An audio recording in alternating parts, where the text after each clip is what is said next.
This portion we're going to go through tutok lutut.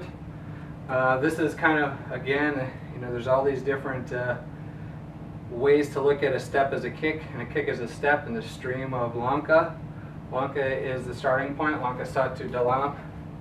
Alist, I've done my sliwa. I drive my knee into his thigh, and then I could potentially step in and do my masukan kaki.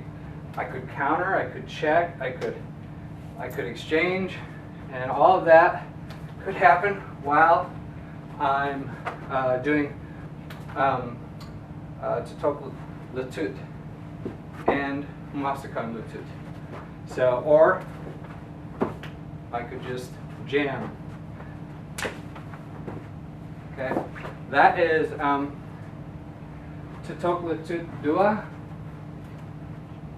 Okay, all that is part of the reason why we move forward sometimes at 45 degrees is to get the proper tool in range. Sometimes I'll step out completely sideways because he steps really deep. The two things, you just have to, you don't necessarily control how they happen at full speed, but you need to be aware that they happen, because what that's going to tell you is what the relationship is. And since you don't always control how the relationship ends, you have to be able to understand where it's going to go potentially. So he could step short or long. If he steps short, this isn't going to work, right? So then I have to recognize that this is the position that it always works in, right? The relationship here is about hand, about arm distance to the chest, which means my knee will come up and hit him.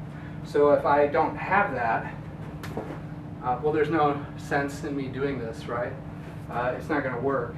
So me throwing tutok lutut is just going to be a waste of energy and spatial relationship.